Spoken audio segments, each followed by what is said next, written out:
Day? Day? Ala, ang ginagawa mo? Bilinis po ako, lahat pa naman labahin. Labahin lahat yan? Grabe, ang dumi dito eh. Kaya mo ba yan lahat? Ano po, kaya ko po yan? Pasensya ka na, ngayon lang ako nakapunta be. lang Nagkasakit po. kasi ako eh. Okay lang po. Kumusta ka na? Okay naman po. Ang saya mo yata ngayon, Day ah. Bakit ang saya mo? Anong good news? Grade 5 na po kasi ako eh. Ah, nilipat ka na sa grade 5? Opo. Bakit? Nakapasa po ako ng grade 4 po. Talaga? Ang bilis naman. Nung ano po, nung unang pasok ko po sa grade 4, akala ko po, hindi po ako nakapasa. Kaya inilipat ka na. Opo. Ano sabi ng teacher mo? Wala naman po, sabi po sa akin, pagpatuloy ko lang daw po yun. Ang galing. Di grade 5 ka na pala. Anyway, na laman ko, nalalaban ka daw ng Muse. Opo. Wow! Pwede ba kitang samahan doon? Pwede akong pumunta? Pwede naman po. Ang galing ni Diday. Lalaban ng Muse si Diday. Nga pala, Diday, may dala ako sa'yo. O, catch! Ano po? Buksan mo na. Ang laki. Buksan mo na po ka dyan.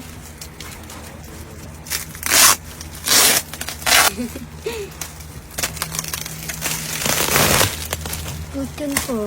Higaan po. Wow! Higaan ka na, Day. Kapalitan ko na po yung higaan na.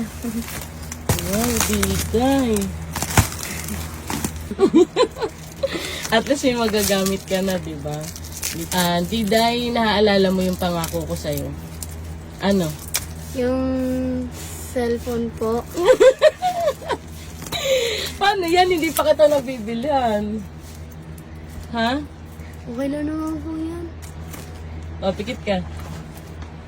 O, dilat. Ano? Ano? Maraming salamat po. Tuwan-tuwa si Diday. Naiiyak ako sa'yo, Day. Bakit?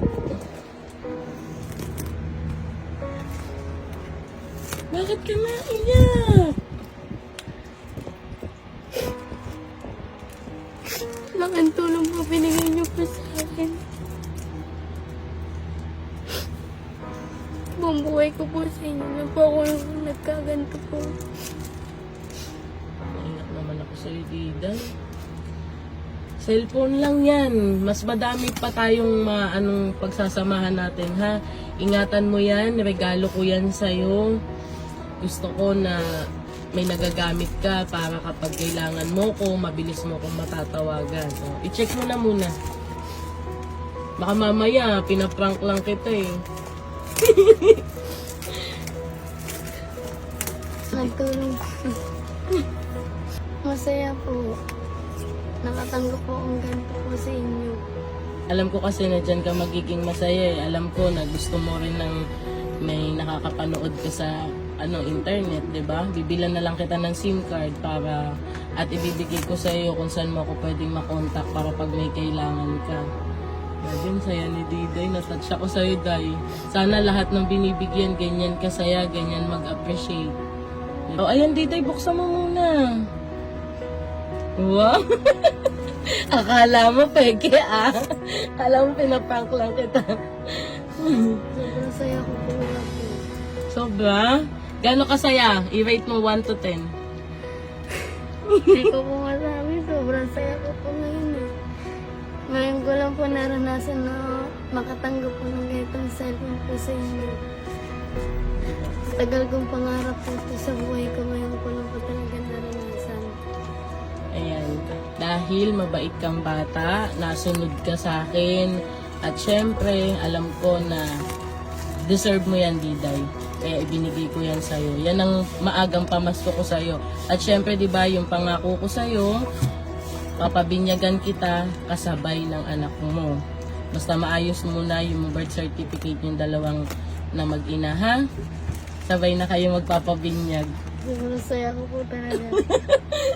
Wala pong nag-aral po ako. Wala pong binigyan niyo po ako ng magandang kinabukasan po. Sobrang saya ko po. Okay lang yan, Diday. Basta pa, Babawi po ako sa inyo. Wala kang kailangan ibawi sa akin, Diday. Basta ayusin mo lang ang pag-aaral mo, alagaan mo ng maayos ang anak mo, yun lang. Tapos, syempre makinig ka sa magulang mo at sa lola mo, ha? Yun lang, wala na akong ibang hihilingin sa'yo. Basta mapaayos ka lang, okay na sa akin yun, ha?